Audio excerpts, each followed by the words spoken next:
Bandeko, babolingo, batata, bamama, bandeko na biso ya mibali basi, bana na biso ya basi, ya mibali, baleki na biso, bakoko na biso, topesi bino losako na kombo ya Yesu Masia. Molimo na Nzambe oyo ya nguya et continuer kotambusa ba oyo bazali kotambola na bosolo na kombo na Nzambe. Ba oyo bazali kotambola na bosolo te, oyo bazali koumela kati na lokuta na komikosana kati na mabunga, oyo miso na bango ezali nano kolala pongi, oyo matoi na bango ezali nano ya kokangama, oyo bazali lisa epai ya basali ya Nzambe kuta, ba oyo tobengi miyibi, tokoki kobanga te kombo wana ozali na bonzambe. Nzambe apesi biso okasi, apesi biso pouvoir ya kodénoncer babiloko wana. Donc bandeko wana oyo bazali kobebisa kobungisa libota na Nzambe, soki totali na bomoto tokomona ke bazali koévoluer matériellement oyo ezali nango kointeresse biso te, bien entendu. Bakobengisa bandeko na bango na Afrique na bambongo na bino bandeko. Donc na poko ya lelo message oyo Nzambe apesi biso ezali kolobela toujours la dîme et l'offrande ou les dîmes ou les offrandes. Donc tokokota na mozindo ezali poto misungana en même temps kosunga libota na Nzambe. Donc voilà, nazali na esengo ya koyamba na plateau ya CBTV Grâce, ndeko na ngai Mathias Simon Pinto, et puis ndeko na ngai Lama Pisa oyo akutami na mboka ya Italie na région ya Lombardie. Na kotika bandeko na ngai bango moko ba se présenter lisusu tokobondela, et puis ndeko na biso oyo Nzambe avandisi masolo na poko ya lelo ezali nde Papa l'a dit. Donc bandeko na ngai, à vous de jouer. Alors bonjour d'abord à tous. Esika nyonso tozali ezali bongo libaku pona biso koluka susu ko lobela nkolo, ezali grâce parce que Nzambe apesi biso sutango lelo oyo bawe lelo toliki bango na lelo te. Matthieu 23 soto tanya obeto mona elobi ete tozali banso bandeko, et Bible lobi musika ete nous connaissons tous en partie, donc il faut se compléter kaka pona kotonga royaume. But lo abouye ezali pona tout simplement pour apporter les sous et le kotonga corps de Christ.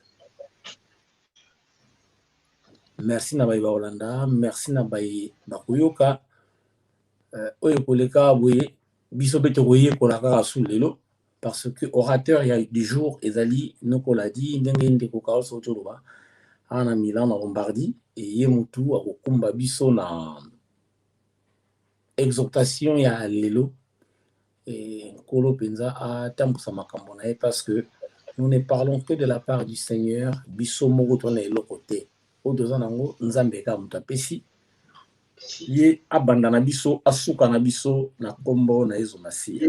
Merci ndeko Carlos pour l'invitation. Merci.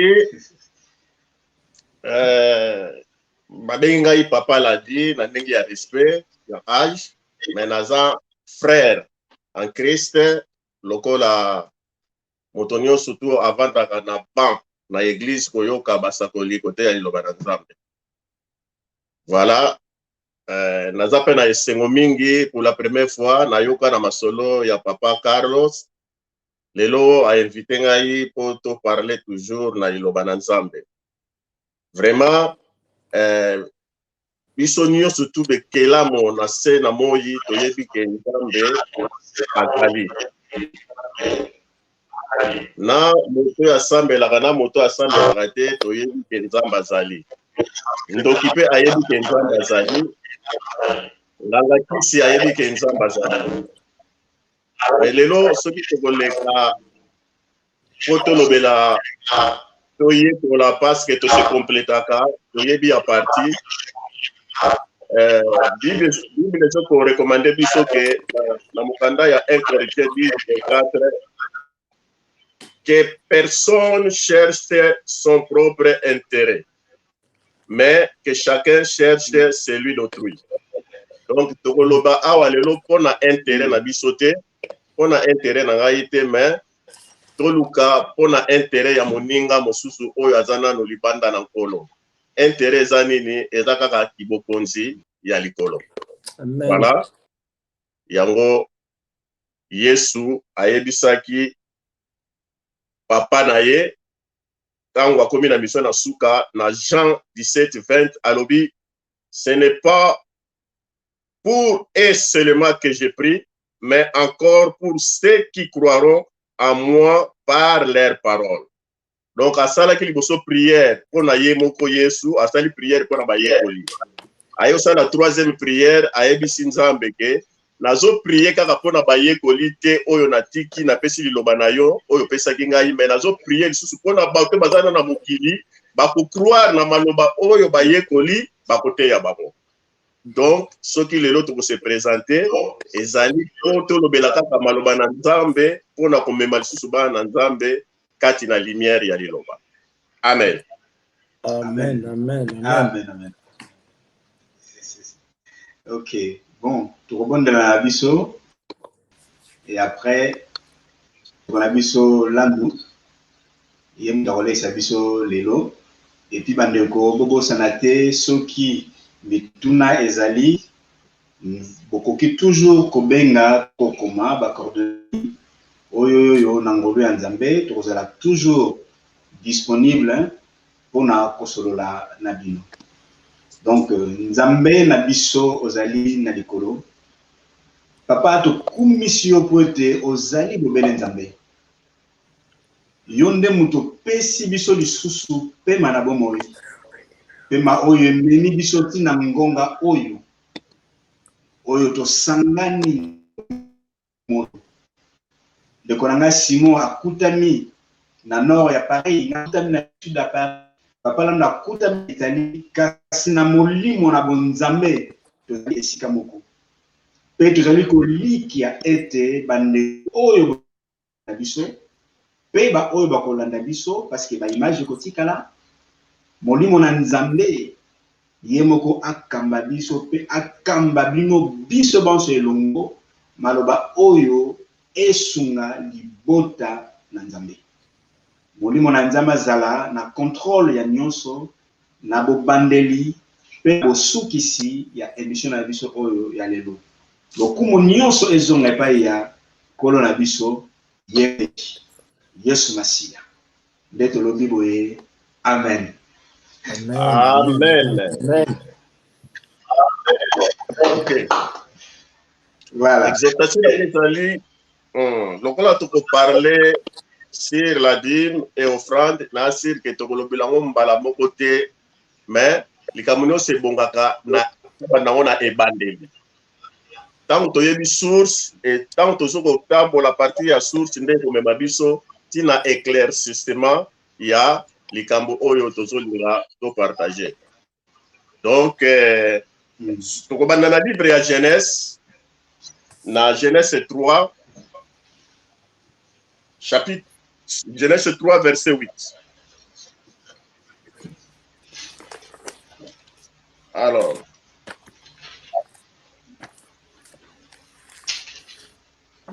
Alors, ils entendirent la voix de l'Éternel, Dieu qui parcourait les jardins vers le soir.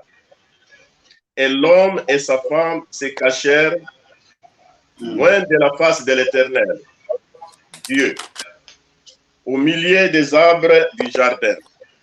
Verset 9. Mais l'Éternel Dieu appela l'homme et lui dit, où es-tu? Il répondit, j'ai entendu ta voix dans le jardin et j'ai eu peur parce que je suis nu et je me suis caché. Voilà. Problème, na biso tobandi na ebandeli ya mokanda na Nzambe. Bibelobi Nzambe abandai kotambola na pokwa na kati ya jardin. Koluka ekelamu oyo ye asalaki atiaki kati na jardin. Or jardin tozomona yango Nzambe asalaki nanu jardin avant akela moto.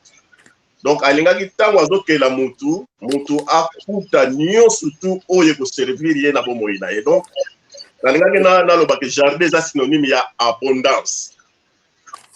Mais lokola mutu atosaki te, lokola mutu atosaki te, oyo Nzambe mibeko apesaki ye ke akokaki kolia na ye bambuma ya banzete nyonso. Kaka nzete moko Nzambe alobaki ndenge akokotouche te, akokaki kolia te. Mais mutu lokola azalaki na obéissance te na maloba wana, baliaki mbuma wana, après miso na bango efungamaki baya komona ke bazalaki na bolumbu, bazalaki bolumbu. Alors problème ya être humain ebandi place wana. Or Nzambe a préparé ki jardin d'Eden pona mutu oyo akelaki.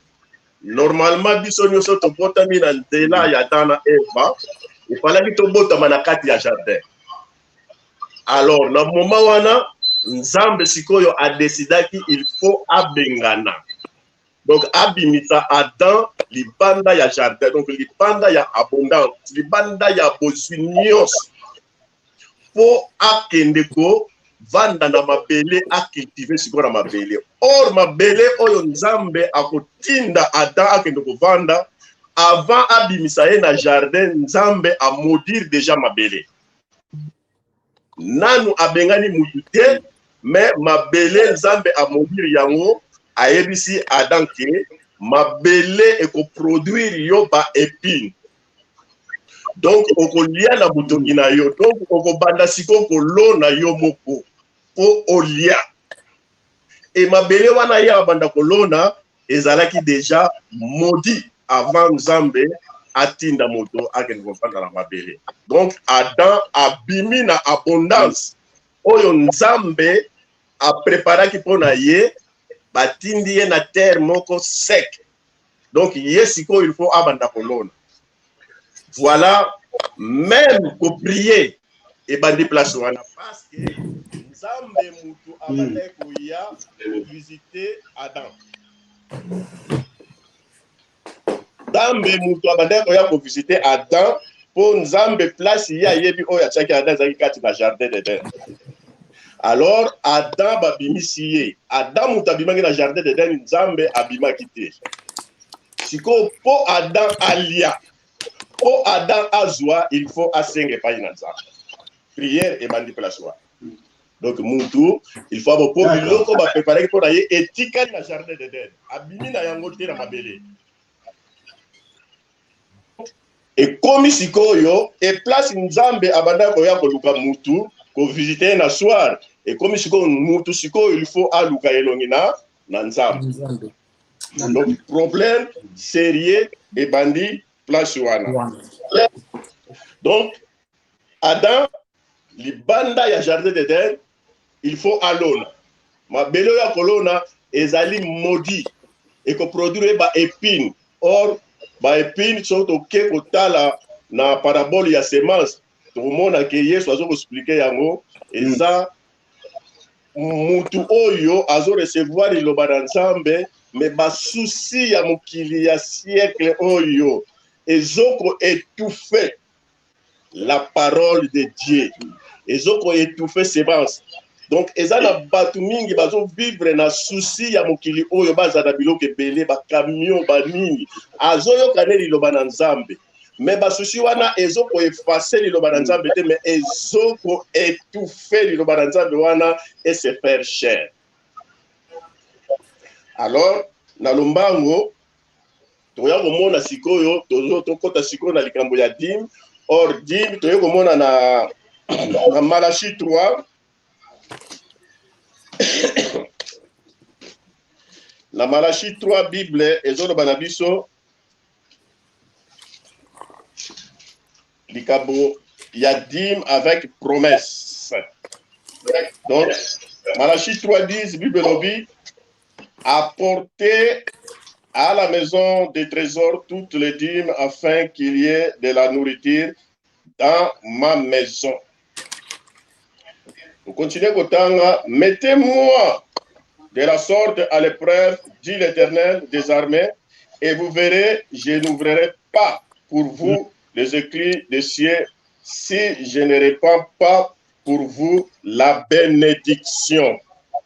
Donc, Nzambe azo senga dim na sima ya dim eza na promesse moko Nzambe azo pesa epai ya peuple ya Israël. Botianga en épreuve.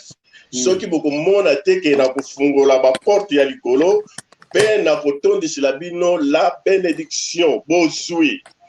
Donc bozwi wana eza wapi? Eza bozwi na se ya moi na mabele pa toza ko vivre parce que Adam efalaki alona na mabele alona eza maudit na ba épine.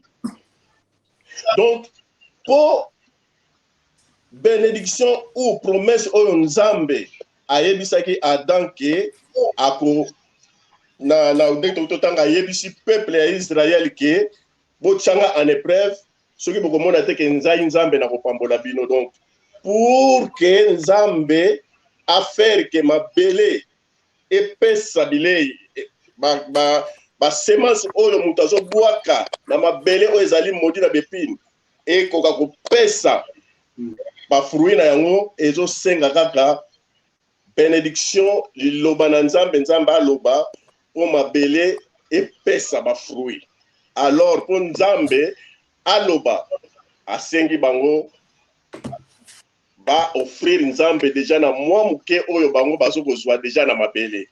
Donc dîme ezozala accompagné na obéissance epai na Nzambe. Soki bolingi bozala béni parce que ngai Nzambe mutu na modilaki mabele ngape kaka Nzambe mutu na koyi kopotisa yango.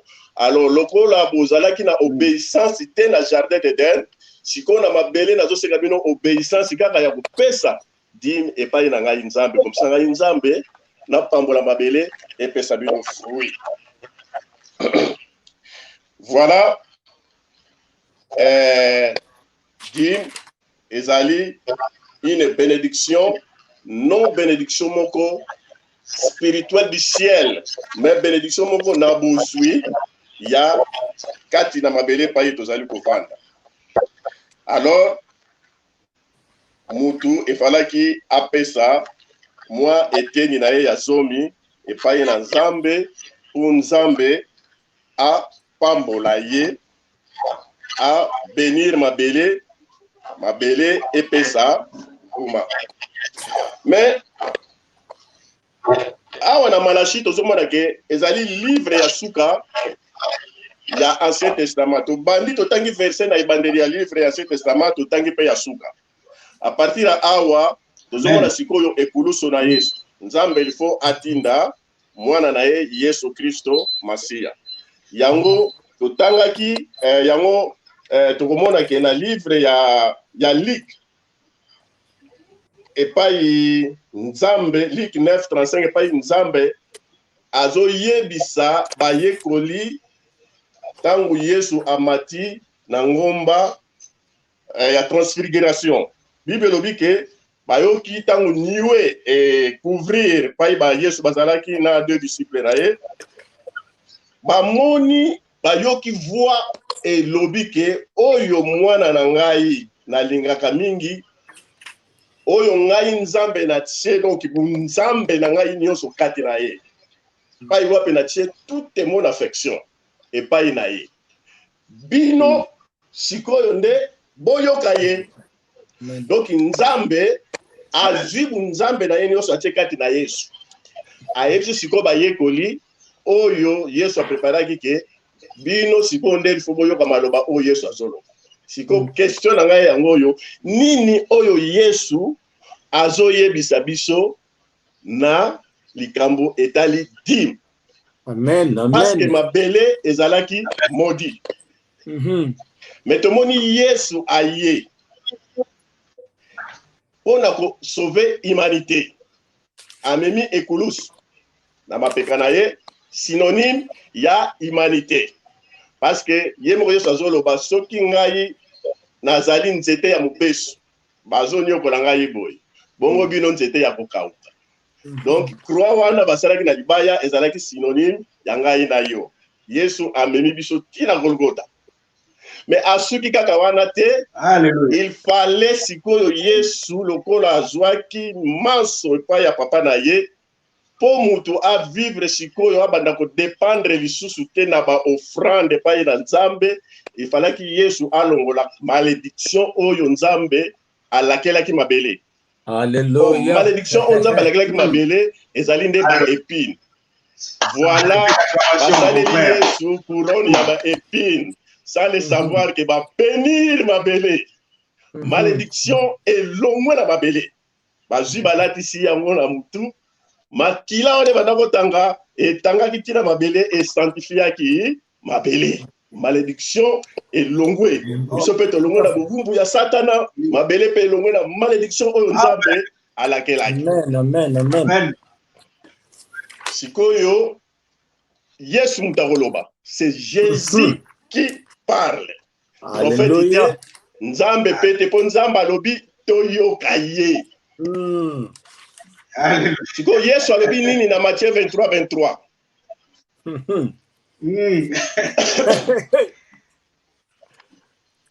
Nalingaka ngo mingi papa la dit verset oyo. Nzamba za lokumu. Yesu alobi nini na Matthieu 23:23 eza lisusu likambo ya Nzambe te na ba commandement oyo apesaki pa bana Israël po Nzambe mutalobi oyo mwana na ngai pai wapi na chebu Nzambe na ngai nyonso bino boyoka ye. Amen, amen, amen. Yende na nzela na yende bokomona ngai Nzambe. Na linga kotanga verso oyo na malembe puis na kosukila wana po na yebike to continuer ndenge bokotisi ngai toko nayoka pe bandeko po biso nyonso tozoyekola tozo partager tozo ko se compléter. Matthieu 23:23. Yesu mutazoloba Yesu azoloba non epai ya ba né de nouveau, non epai ya ba disciple pour dire, mais azoloba epai ya ba scribe ba pharisien donc banganga ya mibeko oyo bazwaki mibeko ya kopesa kadimi. Yesu sikoyo mutazobela bango yoka sikoyo Yesu alobi abandi kaka na mo malheur. Malheur mon cher eza malheur eza bonheur te. Yesu alobi malheur à vous scribes et pharisiens hypocrites. Nga sikoyo na poser question pour prendre l'interrogation za wana. Yesu pona nini malheur epai ya ba scribes na ba pharisiens? Yoka ndenge Yesu a répondre parce que vous payez la dîme. Malheur à vous, scribes et pharisiens, hypocrites, parce que vous payez la dîme. Bato Yesu azoyebisa malheur à vous. Bangwana bazwaki commandement pa ya Moïse qu'il faut pas payer sa dîme. Tout à fait. Et Yesu azoyebisa bango malheur à vous.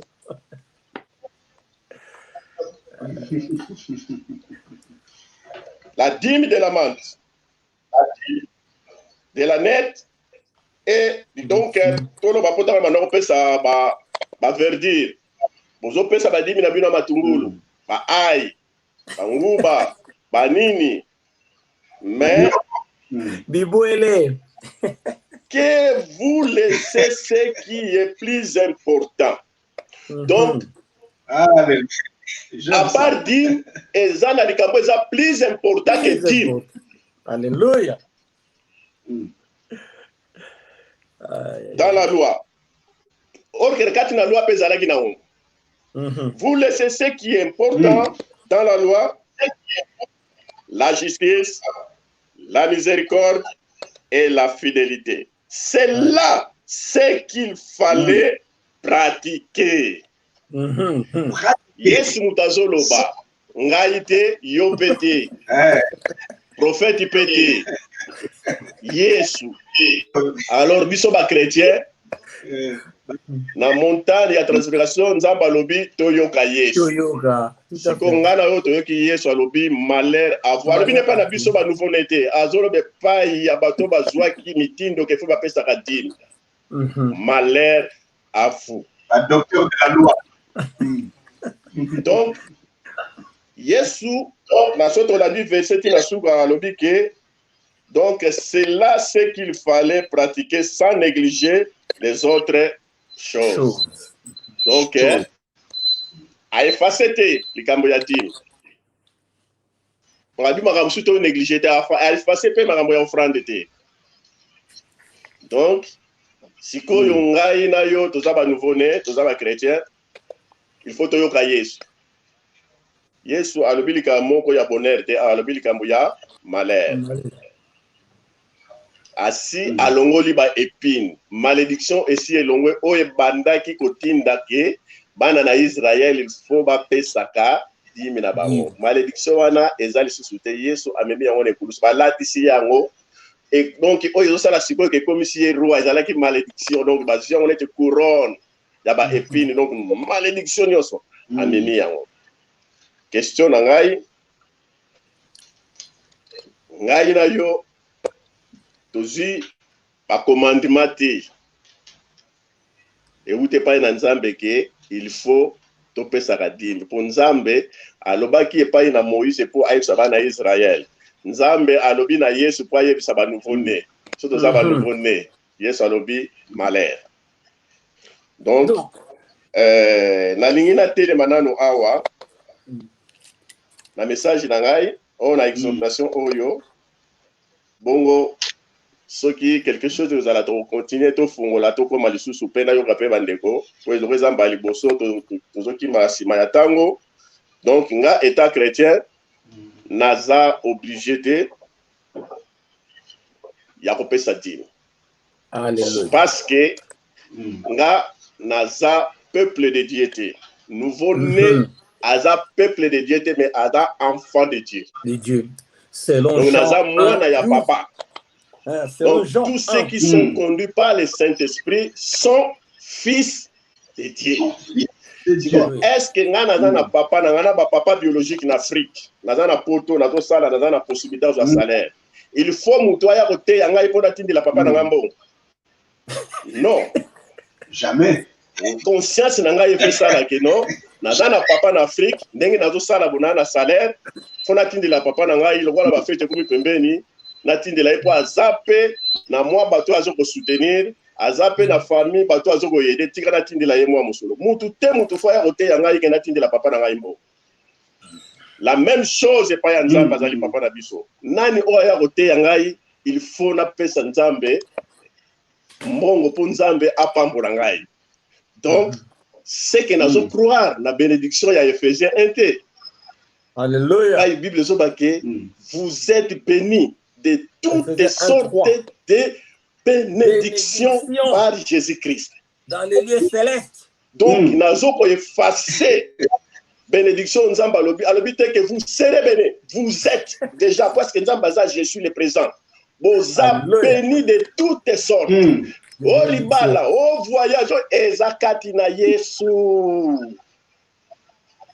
Ezakati na Yesu. Vous êtes déjà dans le yambi Yesu, vous êtes déjà bénis. Alléluia. De toutes sortes. So, ah, anamoni nani anoko ekomi azongi. Et c'est mon mingi. Soki mutu akoko ya loba na ngai te ke ngana tindela papa na ngana tiki na Afrique mbongo nga mutu fona kanisa parce que papa na nga pazala ba engagement zana ngona na kati ya famille papa na biso pa likolo pazala ba engagement oyo mutu akotinda ngai te me ngai mo fona ba ke papa za ba engagement nini nzamba zana yango ba bengi la Bible les pères des orphelins les pères de veuves. Donc, c'est que na ville on a zo vanda na ko ngala zo de kaso ko fere mo kwazali so ki veuve mo kwazali mutu mutakote yanga pona ke no kapela orphelin wana auto veuve wana ezo sala déjà pas et pas il a tout tangi que à ne pas négliger les autres choses. Donc, na sali déjà part parce que nzamba za père mo orphelin père ya ma veuve. Donc, so la veuve mo kwazana ke na kabile 100 € na pesi déjà offrande na ngai. La pêche déjà dit, selon les Écritures. Hey, mais ça s'appelle la libéralité. Voilà. Moi, exhortation Oyo, n'avons pas partagé na pari ya Nzambe, na zongisi malobana. Papa Charles. Na ko yiboli lo ba Carlos, na yiboli lo bandeo. Oui. Noko, merci. Vraiment. Deba papa. Nkolo aza bolimo, hein. Toujours se compléter là. Nous avons dans Matthieu 23 oyo. Parce que ndakisa ezali été et si kani ni passe ya mutu e outil. Confort on zambatiaki désobéissance ya mutu te sala ki confort wana ezala les sociétés. Et à partir du moment wana malédiction et fandaki likolo ya mutu. Tant que tu as Matthieu 23, tant que Christ a les pharisiens hypocrites, juste pour ramener la réalité, n'oublions pas, tous on a vu ce PK Kana, nous avons alliance à la personne a confié à été. Parce que ceux qui ne peuvent plus parce que les choses deviennent spirituelles. Ah ouais, ils sont à profiter. Ah ça la moussala, maintenant on a profité parce que nouvelle alliance, en tout cas, à mon sens, à partir de l'acte 2.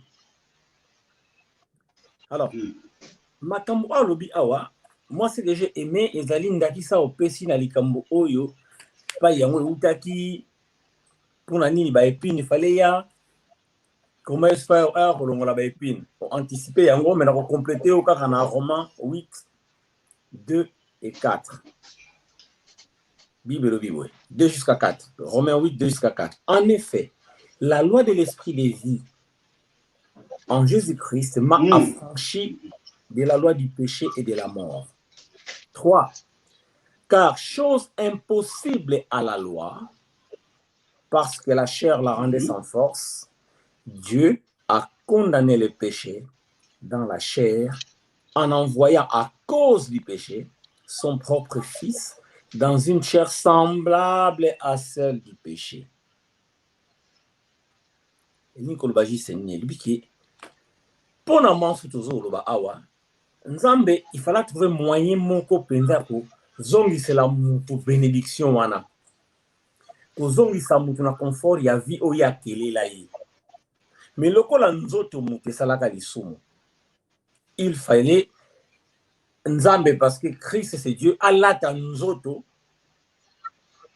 Po mibe konde mutu et salaki ke nzoto etika la kaka na kati ya masumu. Mais pour tout passer étape à mibeko, il fallait nzoto yango oyo eza sans force face à lisumu et zala lisusu te. Je veux dire par là que makamanza papatia moment wana est commis spirituel parce que après Jésus le baki bien nazaki na bino nazo kenanga et bongana kende po ete mosali ici molimo mosantu aya. Donc kokende wana zaki ke nzoto oyo bozo komona il faut ekufa. Surtout que na suka ya Matthieu to yo kabi ke na kozalaka na bino tina suka na tango.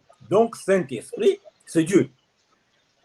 Mais il fallait que ça la transition wana entre nzoto oyo ezali faible face ya lisumu, il fallait yango ekufa pona bana oyo noko toloba awa soki totangi na livre ya Jean 1 bon totanga po ezaki ke to le makambo yo biso tokanisi soki totangi na livre ya Jean 1, donc évangile à Jean 1, 12.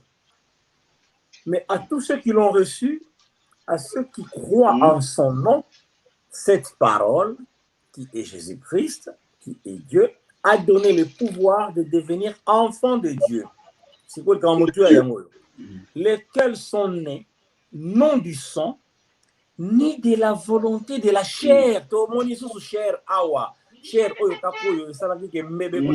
via Adam, ni de la volonté de l'homme, mais de Dieu. Ça veut dire que bana oyo no contrôle ba awa pour tout se compléter. Donc tant que tu dis lié sont tu yambi yesu, tu allez sous, tu allez bana selon ne to botami biologiquement mais tu comme bana na nzambe en esprit. C'est ça d'accord? Parce que ce qui y a beaucoup qui nous on est sous Romains 8, je paraphrase 2 jusqu'à 4, que comme on a awake aloba ki yango déjà ke baye bayambaki bayambi yesu bango babotami mbotama ya sika bakomi bato babotami nona na nzoto nona mutu nona makila mais na molimo et l'esprit c'est Dieu lui-même ceux qui n'ont voté les mawana. Merci. Oui, en fait, voilà. Nzambe azolokumu parce que tous allez kotambola na même longueur d'onde. Nga vraiment na lien pour vraiment ko le bapenza milité lelo parce que souhait les qui plus paladie akamba biso mais appel mabete nengoti juste OK parole Nzambe azwa lokumu. Na lien kana ba eloko moko ya muke tango papa la dit apesi biso exemple ndenge pe ndeko Simon auti ko récapituler ko bandel sous même maloba to mani la commencement et puis na suka donc libeko ya liboso et si Adam ba mankaki poto ba la langage ya lelo na tanto comme un livre ya Malachi donc tout le monde a que ce qui te fouille ma commis même ce qui te fouille na biso te par exemple bien terre à terre.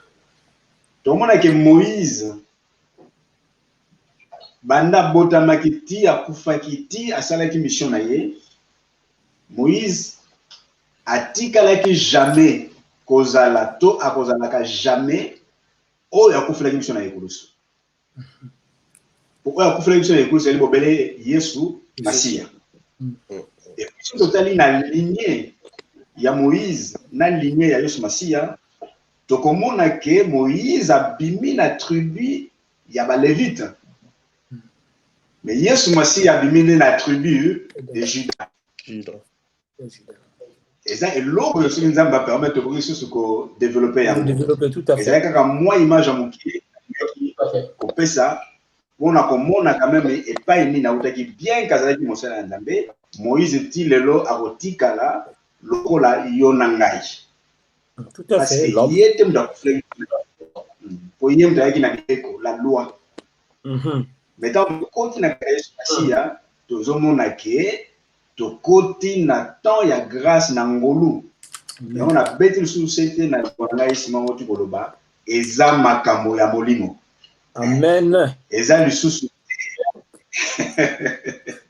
Eza makambo ya molimo. Pour ko monopoliser parole et pas il y a pas la vie parce que ma commis les avait belé hein tu peux illustrer on a dit Galate bande peut-être dans yango donc on peut illustrer yango on a lu Colossiens 2 à partir du verset 13 donc illustrer yango on a livre ya Hébreu on a se placer une Nzamba permettre de ko Simon pas ko kolobela yango donc voilà bande ko natike libino mapa nada nesengo.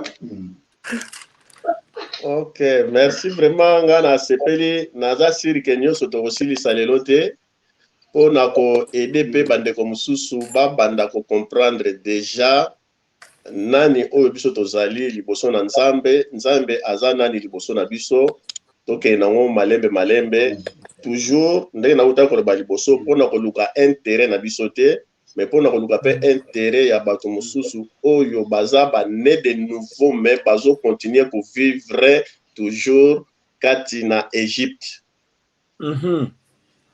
Ozomona. Donc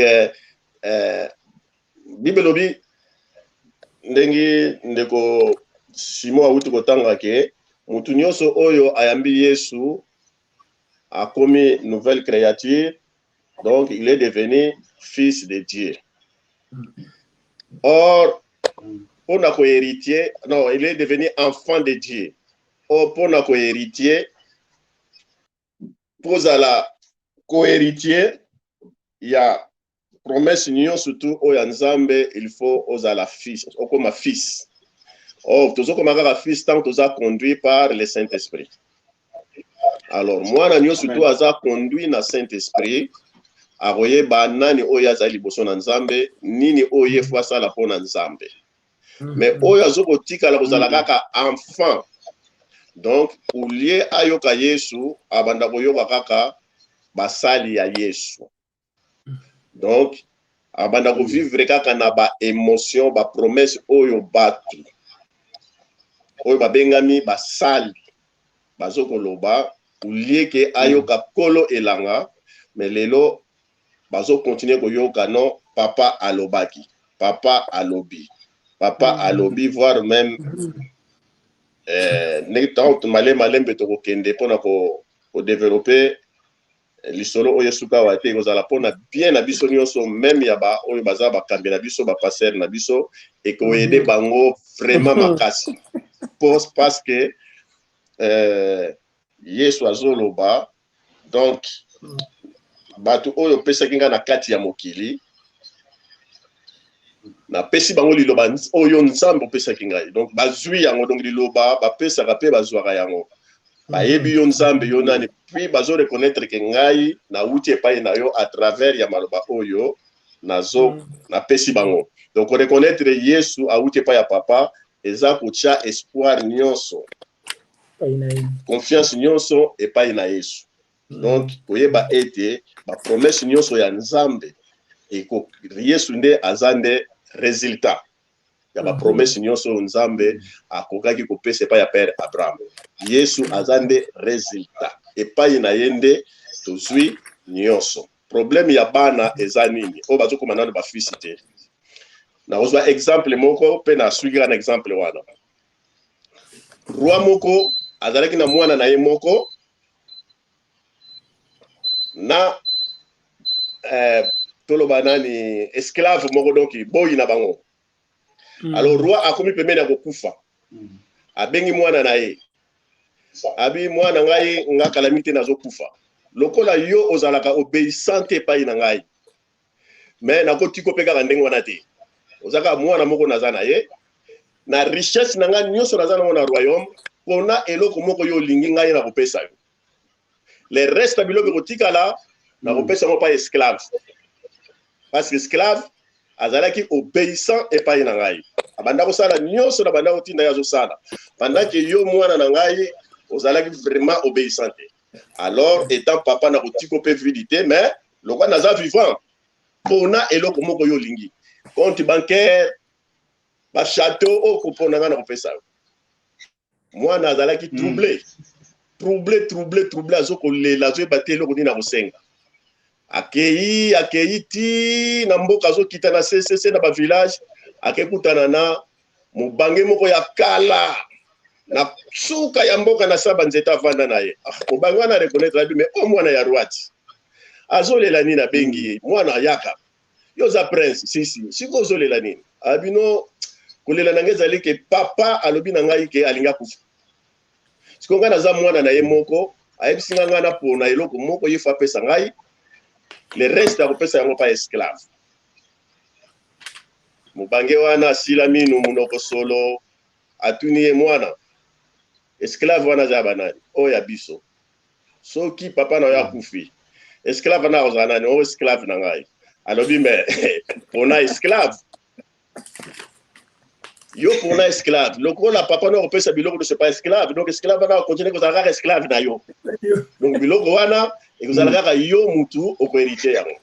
Or tozomona misala ya ba esclave ezalaki nini soki patron awuti bilanga tango azozonga bakota na ndako fo esclave asukula ye mako oyo eza na motu moko ayaki atikaki kiti ya bokonzi aye kosala mosala oyo esclave abandaki kosala asukolaki bayekoli na ye makolo mpona komonisa ke biloko nyonso tu oyo biso tokoluka na mokili kotikala pa esclave sikoyo yo ozwa na église ozwa kosenga kaka libala yo na église ozwa kosenga kaka voyage ozwa kosenga olie opona esclave epai babénédiction nyonso tu ezali parce que nzambe alobi roi alobi biloko nyonso tu akotikala pa esclave alors mwana sikoyo ayaki aponaki esclave ndeko yo oponi nani oponi ozaka na besoin ya libala ozaka na besoin ya voyage ou bien olingi opona esclave oyo aza na toute affection de Dieu parce que yesu moto aya kosala mosala na esclave basalaka asukolaki bayekoli nde makolo parce que Dieu a mis toute son affection en Jésus, dans Jésus-Christ soki oyambi yesu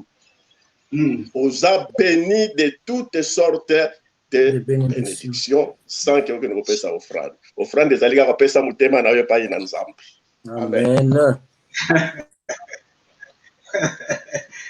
ndenge balobaka na bandako wana papa prêche biso toza na lekala tochelo mabonza toza na lekala me papa ladi nzambe apambola yo continue no papa nakomi na suka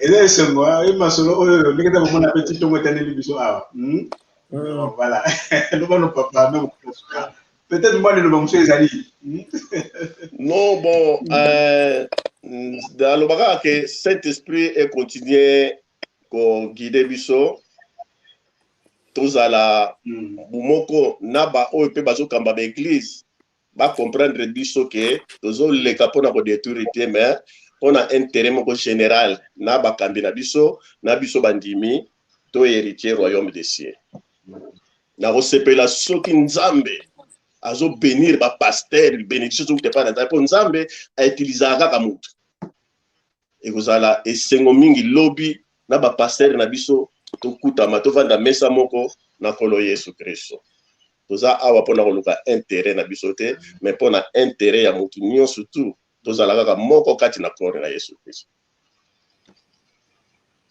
voilà on a kokaya kozala ngo mpona lelo na suki yawo c'est mon donc Mathias n'a eu tout ce que vous avez dit donc on a le balangolo en bouquet après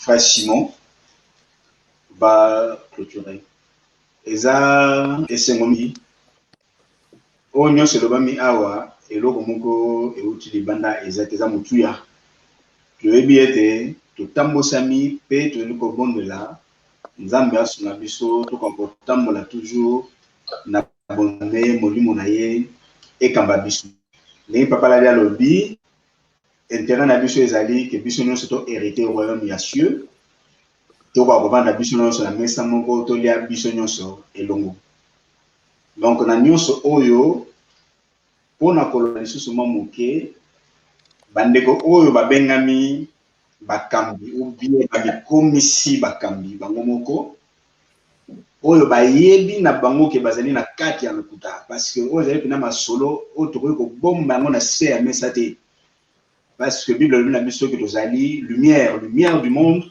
on doit vraiment éclairer epai tozali na esika babisika tozali kotambola bandeko oyo bazali kokamba oyo totangi bakombo na bino te me bomeyebi oyo boza kokamba en même temps okolata kaka kombo ya nzambe nde totanga mpe na Matthieu 23 so toprolongeaki yango tolai wana banda na bango komonisa bonzambe bakomonisa ke bango bazali na kati ya loi na kati ya mibeko me babosanaki oyo ezalaki misolo siko mingi oyo bazali kokamba lelo bazali komimonisa na modele kaka ya bafarisien wana ke bazali pieux mais kati na bango babebi ke ese baguta na bango la cupidité lokoso ya mbongo efe ya koguta lokoso ya mbongo maloba ya nzambe bazala kobimisa yango po kaka na komanipule kasi na se nde balobaka baza kokwafe baza kotafuna bandeko oyo bakutami na position wana eloko ngo na baka mingi moto akoki kokosa conscience na ye te ata otoji olati soki nini mpo bamona ke yo nde moto ozali mpena mosali ya nzambe, ce n'est pas ça. Il faut koyeba ke ntango ndeko oza koteya makambo lokuta oyo bakambaka bakangami na kati ya babatiment topekisi te, mais bokamba na solo bandeko. Koposa na biso ezali ndenge ndeko tolia biso nyonso esika moko, tokumisa kombo na biso esika moko na bisa moko. Donc masolo oyo esili te ezali tellement molai tokozongela yango lisusu na lingala na lopoto soki nzambe akambi un jour tokokende na mwa ata na kikongo même na portugais, il n'y a pas de problème. Donc voilà, on a programmé lisusu ko bakisa mo muke na exhortation na biso na tiki maloba na ndoko na biso Simon, et puis tu pourras, mon frère, si Dieu le veut, faire aussi la prière de clôture. Donc voilà. Merci. Alors je loue le Seigneur. Roi linga alelo norba na kumisi nkolo, vraiment quelle joie. Quelle joie de demeurer Emeli Nkolo. Yango psalm 80 zorba na omeli na sama papuno pe na fandi na se elilingi na yo. Franchement, parce que oto ocho yo kawa boye babi kopo ese tondi na mai babakisa suma ite. C'était tellement clair, c'est tellement clair. Le problème ici, ezali que Nzambe apekisi mutu musala te. Pour aito rekare kaka susu. Parce que nous merci pour na oyo apote uti benza libandele makambongo. Dina bi que tu continues na biso ba ba épisode ebele. Hein? Kambo ya tellement large vaste que tu kolobela on balé. Problème ezala c'est que batu baponi ko dépouiller baninga na bango au lieu bakenda ndenge Nzamba lobi ke mutu akotire lipa na dur labeur. Bien que ba epi na mabele wana Yesu aye kopesa biso ba bénédiction. Ça veut dire que lelo pour nous entreprendre moi na Nzamba solo azalaka béni d'emblée ou même en amont. Nzambe c'est à pambola biso car dans le lieu céleste où toute chose se passe, tous en abiso béni. On a besoin de nous dépouiller bateau, on a zalaka muna sala Nzambe à temps plein, pardon. Nga tuna kaka parce que tu vas au chango force pourquoi boya ba di bona offrande le no ko lando benza no panzeli mambongo ya di no offrande kitoko sikoyo ba tu vas sala bon point parce que nko sala ti alinga zo ka mbongo kwa vivre tout ça clair là-dessus ba pekisi ya sala ti zo ka ko sala ezali commandement oyo Nzambe apesa mutu il fallait akende musala ko lukali pana ye Yesu tango ayeyi a permettre que payrons ezalaki bénédiction c'est remplacé wana soko tangi psaume 127 ekolobaka boye oyo bato ya mokili balukaka o balamukilaka tongo balalaka ta fatigué po kolia lipa ya pasi biso bana na ye oyo selon Jean 1:12 Jésus 14 apesaka biso yango ntango tozokolala. Ça veut dire qu'il a planifié déjà ba vie na biso d'avance. Tous a besoin et à se battre pour te recevoir biloko wana. En fait, pour finir pour nos amulaïté, dans le temps, quelques versets dans le livre Corinthiens. Je dirais dans Corinthiens 3.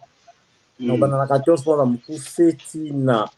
18, ensuite on va sauter dans 4, dans le temps de 3 à 5.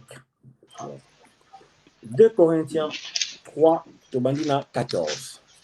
Pour tous, on a vraiment dans Makambo Nokolando Abandaki Nao. Donc, on va parler de Moïse. 2 Corinthiens 3.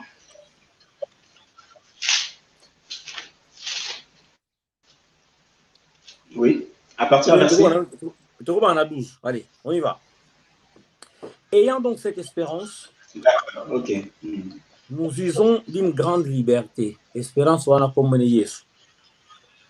Et nous ne faisons pas comme Moïse, qui mettait un voile pour son visage, pour que les fils d'Israël ne fixent pas les regards sur la fin de ce qui était passager. 14. Mais ils sont devenus durs d'entendement, donc c'est d'aujourd'hui, car jusqu'à ce jour, les mêmes voiles de mer, quand ils font la lecture, de l'Ancien Testament et il ne se lève pas ces voiles-là parce que le voile ne peut disparaître qu'en Christ. Papa Charles, le secret à songi, hein. Ça m'a fait sur Pema parce que s'il te plaît. Tant que l'on a na babiloko wana, oh na ko ya nzambe nzambe. Ezalaki na moto mosusu.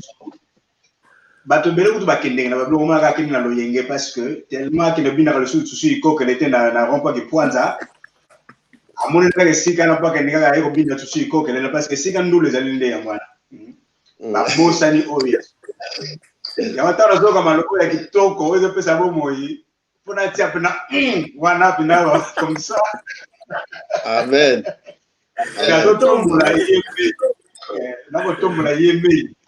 Soki to fouiller Ancien Nouveau Testament, les cambo ya Ancien Nouveau Testament, tu côté en bisque beletin hébreu pour donc n'en parlons pas.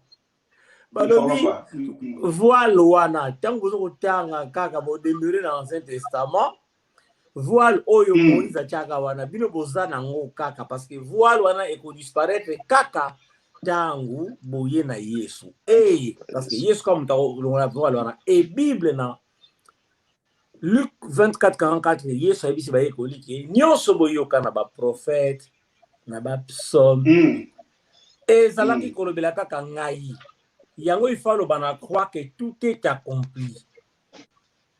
Parce qu'en son temps, à Koufi, tout est devenu spirituel. Alors voilà pourquoi Paul se permet de dire que voilà wane longwa kaka na Yesu. Alors jusqu'à ce jour, on a 15, quand on lit Moïse, tout l'anda bien, quand on lit Moïse, de temps à Moïse, un voile est jeté sur le cœur.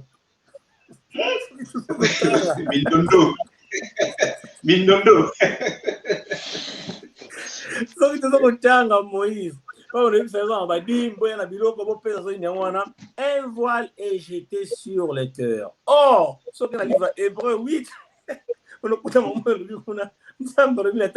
Nouvelle Alliance, ezali que akokoma makambo na ye na motema na biso, akotyango na mitu na biso, pona mutu aza sona besoin koteya moninga te. Parce que utango na mutesi na mokolo biso toko yeba ye nkolo. Oh là là là, quelle grâce le bon monde comme bon. Surtout on continue. On va citer. Bon. Voilà. Voilà. Quelle grâce. C'est la grâce. Tu vas continuer. Alors, mais lorsque, et c'est tellement clair, mais lorsque les cœurs se convertissent au Seigneur, donc Jésus-Christ, on a 16, hein? Toi, tu m'as décoré de toi. Le voile est ôté. Alors, 17. Or, le Seigneur, c'est l'Esprit. T'as la vérité. Or, le Seigneur, c'est l'Esprit. Et là où est l'Esprit du Seigneur, là est la liberté. Pourquoi? Bazoko kangayo na boloko ya kabela nzambe bonzamba kabela yo. Tout est spirituel. Et on continue.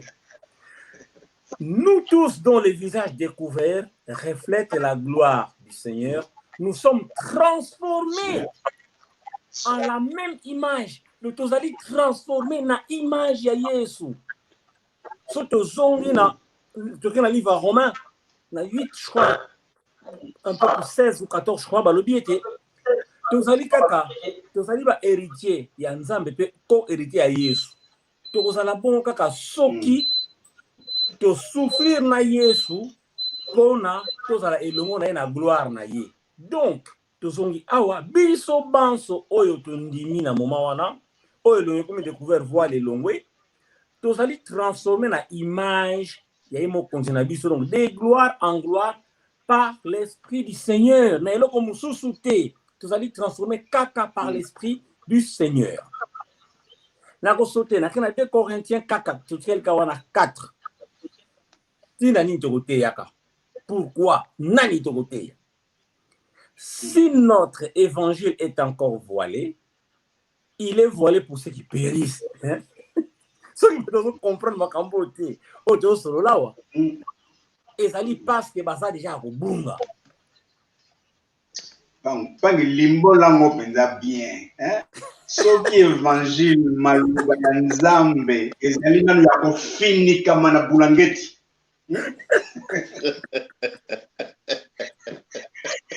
Nalieka moi français on est longo ya kofinika mana bulangeti. C'est que tout ça dans la hiver non. Hiver spirituel. Hiver vous ici là. Si notre évangile est encore voilé, il est voilé pour ceux qui périssent. 4. Pour les incrédules, dont le Dieu de ce siècle a aveuglé l'intelligence. Vous comprenez? Vous comprendre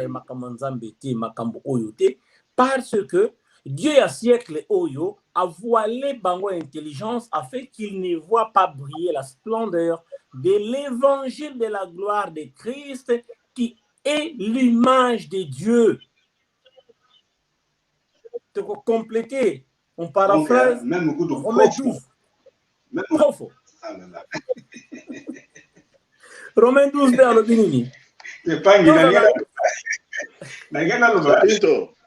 ouais. Yo, autant ça parchemin à Papa Charles, hein?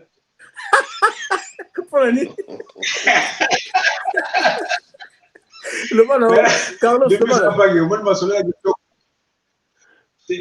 vraiment que solo là, na bandeko, na biso moko pe. Auto solo la boye. C'est l'autolika. Le boye. Quand le boye ko. Donc même quand on pauvre to ben na Congo pauvre. Tant musako za la toka na yeba ne tout ça ko kenda moni pene sika ko kende. Donc bato yo bulangete zana ndoko finika mana mieux na bango. Mieux vont pauvre que bato wana. Yes, Alobi. Yes, Alobi. J'espère que les jours du Seigneur est à la vérité. Donc, naïvo comprendre ce que parole hiver, na verset oyo.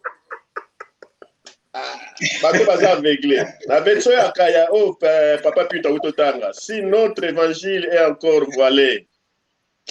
Papa Charles bagisi vunga. Donc, hiver, yes, à le jour, na yes, à la jour, à hiver, te jour à voyant. On continue. Donc, Abi, Nzambe à siècle Oyo, Tango, Balobi na pisna Romain, surtout qu'il arrive à Romains 12, 2, Togomona ke, Balobi na biso, tout se conformer na siècle Oyote, mais tout à la renouveler, hein, ne vous conformez pas au siècle présent, mais soyez transformés par le renouvellement de l'intelligence, afin que vous discerniez quelle est la volonté de Dieu.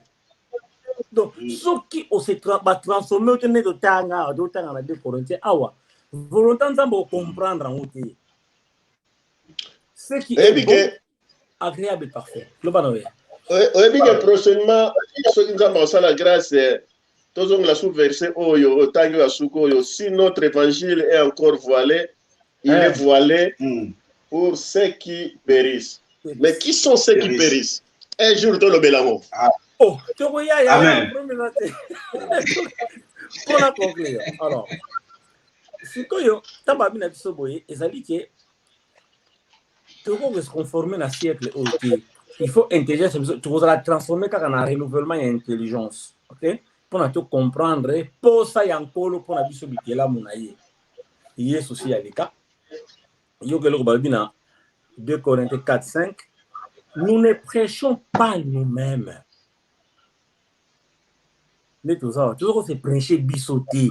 Que maman a bisoté, père n'a bisoté, maman n'a bisoté, il y a camarade n'a bisoté, missal n'a bisoté. C'est Jésus-Christ, c'est le Seigneur que nous prêchons. Et nous disons, vos serviteurs à cause de Jésus. Parce qu'il y a des serviteurs, on doit foutre à Wazati. Nous avons famille, mais temps où on va permettre de chango, même si tu te sais la Nzambe dans le tous les jours en tout temps, parce que Nzambe balimida kaete, même dans musala nanga sala Nzambe, la limite na kende côté ma place moko, kama to adi na ba offrande na za musala en colo. Non, niet. Yeso ina salete. Parce que but parce que la ma offrande le ya wana. Biso tozo kosala ngaka pona Yesu et na si salobi car Dieu qui a dit la lumière brillera du sein des ténèbres. Omoni te komi na moment moko noko otangisa ngai livre ya Amos. To so misa mution so likambo na ye to linga te ko o ya wa bezo ma mususu. Noko yum to na kene ko tanga Amos 8 11. Voici les jours viennent, dit le Seigneur éternel, où j'enverrai la famine dans le pays, non pas la disette du pain et la soif de l'eau, Nzambe Mutalobi, mais la faim et la soif d'entendre la parole de l'Éternel. Comment les gens parlent de Dieu. Les gens qui enseignent, comment bango bankolo enseigne, église nanga, batu nanga, bandimi nanga, ngankolo miracle. Propriété privée. Ils seront alors errants d'une mer à l'autre.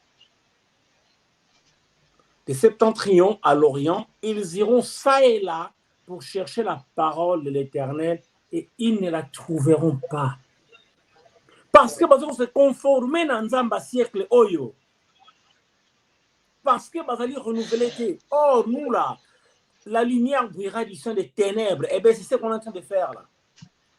Tout c'est l'autre, tout c'est bon côté, l'autre. Lumière comme tu veux briller la fin, la sein des ténèbres. Tu as besoin de vue. Attention, tout le monde a eu tout le monde ça suffit.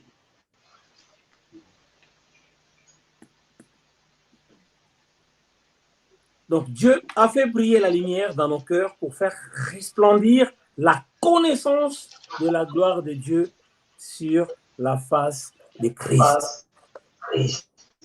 Conclusion dans la yangwana. Encore la pambola biso soli comme c'est zate na obondela. Noko na je pense comme oloba. OK, li comme c'est zate na ngaka na préciser ka rapport na lobaki tant na zolobi la malédiction ya Saul ndenge nzamba albaike kobota pepina.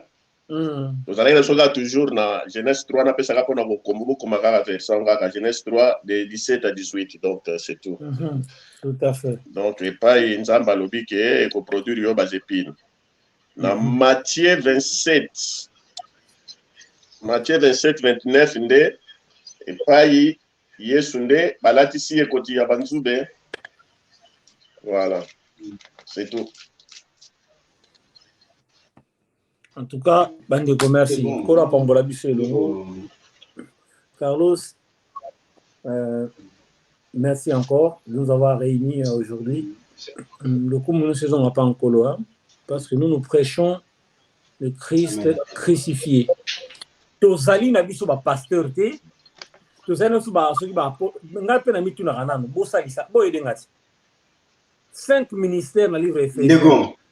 Hein? Aux alliés ministres en tapé. Na kena malimbe ya. 2 Corinthiens 5, 17, 18. Je suis d'accord avec toi. Mais ba ministre ya côté na biso na bazo grand lard nga lard. Mais là on a donné le mais bon moi na moi na pas na zamba pesinyo. Alors, 5 ministères, 12 apôtres, voilà. Ce ne sont que des dons. Ils en ont qu'à dons. Oui. Don wana, et vous en avez mutu, tant que ya banana yo, comme moté ya banana yo, ça la pastora, ça la qui pasteur na banana yo. Okutana kamera mo na balabala bosul mamanzambe, ozo évangéliser, yata kamata mutu sukaka, évangéliser, no copier un exemple bien. Voisin na yo akita tino ma musu boketi na Bible o évangéliser qui na moment wana est-ce que tu vas évangéliser langue non tu vas ko no langue c'est ainsi ou vieux goût c'est ainsi mais o évangéliser na moment wana o to sala le partage ou exhortation mais o lesi bisoli panabo moyi kale sika to komina ngo nkolo akumisama donc o to sala to la bifoka ka batu o nzambe tia eloko mo boye banda to bana parce que nous trois là to fandiawa tobandi osambela lelo te tobongwana kilobi te tobotami na makambo nzambe ndo za biso misato yango c'est vrai er moto tambola pe ndenge mokili mais bayaka pa nzambe te bazonga pa ya nzambe nkolo arattrapa biso récupérer biso ça fait longtemps à permettre le to lobela e en tout cas merci nkolo penza akumisana tokobondela pona likambo na ye ezala cimenté pe scellé na bonzambe na ye na kombo na Yesu tobondela nzambe na bomoi tobandaki na yo tokosuka pe kaka na yo mokonzi na bule nakumisi yo parce que oyo nyonso tokosalaka ezali oyo yo opermettre nzambe toyebi koleka motu te parce que nyonso toza nango yo moto opesi voilà pourquoi tokoaffirmer que parole na yo ezali esprit et vie et biso yango tolingi kozwa tolingi kolia pain sans levain lipa oyo ezanga levière evimbi te lipa ya solo nkolo biso tolei yango tika ete bayeba kolanda bayeba landi bayeba koyoka peut-être une autre fois nkolo baprofite ne serait-ce que na lipa oyo parce que but ezali nini selon livre ya Marc de 15 à 18 ezali topanza sango malamu et Père tu es derrière ta parole oza nsima liloba no mpona accomplir yango papa na kombo na Yesu Masiya merci papa mpona nokolanda na ntango oyo atia part pambola nzambe ndako na ye libota na ye yemei na manso ya kosalaka na tika ete Psaume 127 ezala réalité na kati ya vie na ye de la même manière na Carlos mpe na ngai moko mokolo tokomisi te ete yenga oyo esila bongo na bolingo na yo mpe totiki libandeli ya poso ezali koya na misala na kelasi ya bana na manso kati na maboko na yo na kombo na Yesu tokumisi yo mpe tokokumisaka yo ntina suka na ntango au-delà même de notre existence sur cette bataire tokokumisaka yo kaka zwa nkembo mpe lokumu na kombo na Yesu Masiya amen Amen. Amen. Amen, amen. Ok.